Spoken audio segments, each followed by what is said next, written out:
ये है कमला production private limited और आप देख रहे हैं आपका अपना हिंदी न्यूज चैनल 100 न्यूज सिर्फ कवर।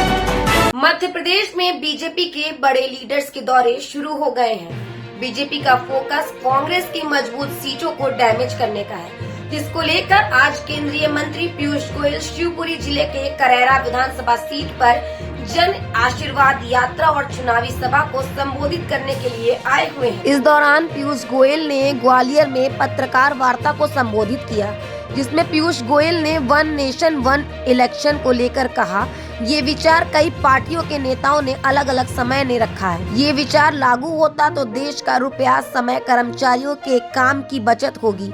विपक्ष डरता है, ना तो उसके पास चेहरा है न चरित्र है। विपक्ष चाहता ही नहीं कि देश में विकास हो। विपक्ष की जब सत्ता रही तो उसने देश प्रदेश विकास में पिछड़े हैं। मोदी और बीजेपी सरकारों ने विकास के नए आयाम बनाए।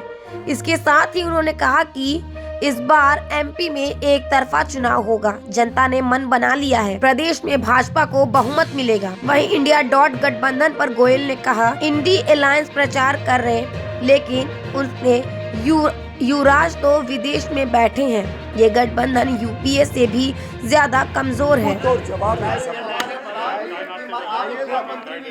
मध्य प्रदेश में 20 साल में नए उद्योग नहीं आ रहे हैं, बंद हो गए हैं और कोई इन्वेस्टमेंट नहीं हो रहा है। मैं समझता हूँ आपकी जानकारी ठीक नहीं है। वो मध्य प्रदेश में निवेश भी हो रहा है, मध्य प्रदेश में इन्वेस्टमेंट भी आ रहा है। मैं स्वयं बता सकता हूँ कि जब हमने टेक्सटाइल की PLI स्कीम निकाली, सबसे अधिक निवेश मध्य प्रदेश के लिए आए। आज मध्य प्रदेश की जो औद्योगिक नीतियाँ हैं वो इन्वेस्टर फ्रेंडली है। IT सेक्टर हो, टेक्सटाइल सेक्टर हो, फर्नीचर सेक्टर हो, टॉय सेक्टर हो, ये सब बड़े रूप में मध्य प्रदेश। नेतृत्व तो भारतीय जनता पार्टी का देश भर में प्रधानमंत्री नरेंद्र मोदी जी की अगुवाई में हम सब कार्यकर्ता काम करते हैं। मध्य प्रदेश में भी हम सब मिलके काम करते हैं। मैं भी एक कार्यकर्ता हूँ, शिवराज जी भी एक कार्यकर्ता है, प्रधानमंत्री नरेंद्र मोदी जी भी कार्यकर्ता हैं। हम सब मिलके प्रदेश का और देश का भविष्य संवारने में लगे हुए हैं, जुटे हुए हैं।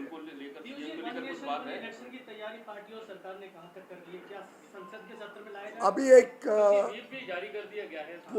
देखिए, ये एक विचार कई वर्षों से कई नेताओं ने, अलग अलग पार्टी के नेताओं ने ये विचार रखा है।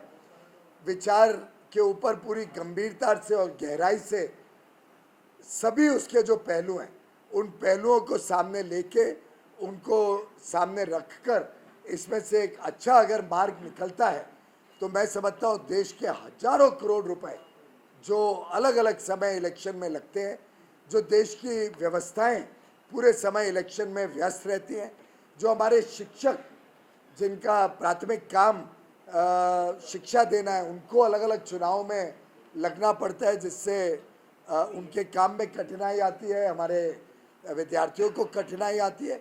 और साथ ही साथ जो विकास की धारा कई बार रुक जाती है, अलग अलग चुनाव अलग अलग समय होने के कारण, जो आचार संहिता बार बार लगने के कारण जो विकास की धारा रुकती है, ऐसे कई पहलू जिनका लाभ देश को